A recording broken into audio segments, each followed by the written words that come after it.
24-ാമത്തെ അധ്യായം അതിൻ്റെ 1 മുതൽ 10 വരെയുള്ളതായ വേദവാക്യങ്ങൾ. ബാബേൽ രാജാവായ നെബൂഖദ്നേസർ യെഹോയാക്കീമിൻ്റെ മകനായി യഹൂദ രാജാവായ യെഖന്യാവെയും യഹൂദ പ്രഭുക്കന്മാരെയും ശില്പികളെയും കൊല്ലന്മാരെയും പിടിച്ചു യെരുശലേമിൽ നിന്ന് ബാബേലിലേക്ക് കൊണ്ടുപോയ ശേഷം യഹോവ എന്നെ 2 കുട്ട അത്തിപ്പഴം യഹോവയുടെ മന്ദിരത്തിന് മുമ്പിൽ വെച്ചിരിക്കുന്നത് കാണിച്ചു. ഒരു കുട്ടയിൽ തലപ്പഴം പോലെ എത്രയും നല്ല അത്തിപ്പഴവും മറ്റേ കുട്ടയിൽ എത്രയും ആകാത്തതും തിന്മാൻ പാടില്ലാതെ വണ്ണം ചീത്തയുമായ അത്തിപ്പഴവും ഉണ്ടായിരുന്നു. യഹോവ എന്നോട്, ഇരമ്യാവേ, നീ എന്തു കാണുന്നു എന്ന് ചോദിച്ചു.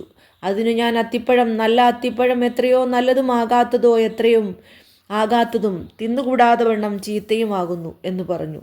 അപ്പോൾ യഹോവയുടെ അരുളപ്പാട് എനിക്കുണ്ടായതെന്തെന്നാൽ, ഇസ്രായേലിൻ്റെ ദൈവമായ യഹോവ ഇപ്രകാരം അരുളി ചെയ്യുന്നു: ഞാൻ ഈ സ്ഥലത്തുനിന്ന് കൽദയരുടെ ദേശത്തേക്ക് നന്മയ്ക്കായി അയച്ചിരിക്കുന്ന യഹൂദാബദ്ധന്മാരെ ഈ നല്ല അത്തിപ്പഴം പോലെ ഞാൻ വിചാരിക്കും.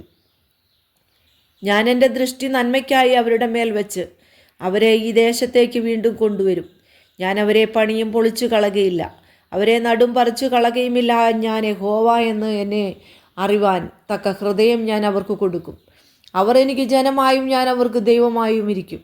അവർ പൂർണ്ണ ഹൃദയത്തോടെ എങ്കിലേക്ക് തിരിയുമെന്നാൽ യഹൂദരാജാവായ സിദെക്കീയാവെയും പ്രഭുക്കന്മാരെയും ദേശത്ത് ശേഷിച്ച യെരുശലേമിലെ ശേഷിപ്പിനെയും മിസ്രയീം ദേശത്ത് പാർക്കുന്നവരെയും ഞാൻ ആകാത്തതും തിന്നുകൂടാതെ വണ്ണം ചീത്തയുമായ അത്തിപ്പഴം പോലെ ത്യജിച്ചു കളയും എന്ന് യഹോവ അരുളി ചെയ്യുന്നു. ഞാൻ അവരെ ഭൂമിയിലെ സകല രാജ്യങ്ങൾക്കും ഭീതിയും അനർത്ഥവും ഞാൻ അവരെ നീക്കിക്കളവാനിരിക്കുന്ന സകല സ്ഥലങ്ങളിലും നിന്ദയും പഴഞ്ചൊല്ലും പരിഹാസവും ശാപവാക്യവും ആക്കി തീർക്കും. ഞാൻ അവർക്കും അവരുടെ പിതാക്കന്മാർക്കും കൊടുത്ത ദേശത്തു നിന്ന് അവർ നശിച്ചു പോകും വരെ ഞാൻ അവരുടെ ഇടയിൽ വാളും ക്ഷാമവും മഹാമാരിയും അയക്കും.